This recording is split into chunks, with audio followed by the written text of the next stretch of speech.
BNP মহাসচিব মির্জা ফখরুল ইসলাম আলমগীর বলেছেন, অন্তর্বর্তী সরকারের দায়িত্বে থেকে কেউ কেউ রাজনৈতিক দল গঠন করার কথা বলছেন, তাহলে তারা কিভাবে নিরপেক্ষ হন? তিনি আরও বলেছেন, সংবিধান সংশোধন নাকি পুনর্লিখন হবে নির্বাচিত সরকারই সে সিদ্ধান্ত নেবে। বর্তমান সরকারের মেয়াদ দীর্ঘ হওয়া উচিত। কিছু সংগঠন ও ব্যক্তি এমন কথা বললেও জনগণ তা মেনে নেবে না বলে মন্তব্য করেছেন মির্জা ফখরুল। রাহুল রায়ের রিপোর্ট। রাজধানীর ঢাকা রিপোর্টার্স ইউনিটিতে জাতীয় সমাজতান্ত্রিক দল জাসদের আলোচনার বিষয় ছিল দ্বিকক্ষ পার্লামেন্ট, উচ্চকক্ষের গঠন। বিএনপির মহাসচিব মির্জা ফখরুল ইসলাম আলমগীর বলেছেন, তাদের ৩১ দফাতেই দ্বিকক্ষ পার্লামেন্টের কথা উল্লেখ করা হয়েছে।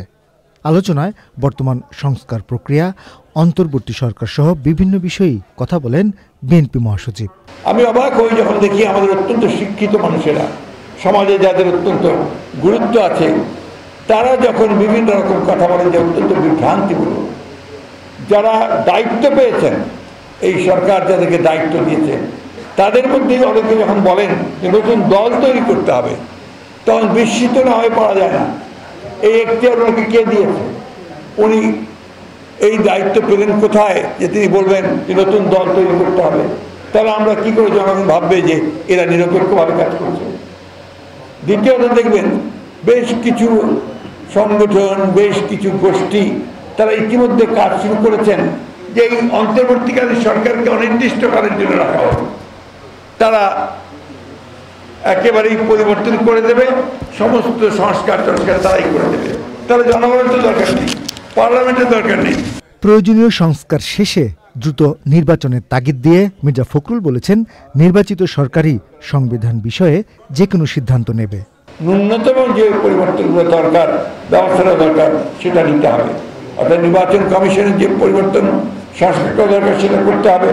প্রশাসনিক কাঠামোর যেটা পরিবর্তন এবং সংস্কার করা দরকার সেটা করতে হবে।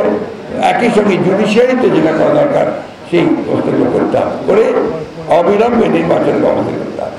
একটি নিরপেক্ষ সরকার অধীনে নির্বাচনটা হতে হবে এবং সেই নির্বাচনের পরেই যারা নির্বাচিত হবেন তারা সিদ্ধান্ত নেবেন যে কোন পরিবর্তনগুলো দরকার। এটা কি আপনার শুধু পরিবর্তনের দরকার না, আবার নতুন করে লিখতে হবে? অনেকে প্রশ্ন নিয়ে আসছেন আজকে, নতুন করে লিখতে হবে নাকি একেবারেই বাতিল করে দিয়ে নতুন সংবিধান আনতে হবে? সেটা সেই পার্লামেন্টই সিদ্ধান্ত নেবে বলে আমরা বিশ্বাস করি। আলোচনা সভা শেষে বৈষম্য বিরোধী আন্দোলনে আহতদের দেখতে রাজধানীর পঙ্গু হাসপাতালে যান বিএনপি মহাসচিব। সেখানে তিনি আহতদের পুনর্বাসনের দাবি জানান।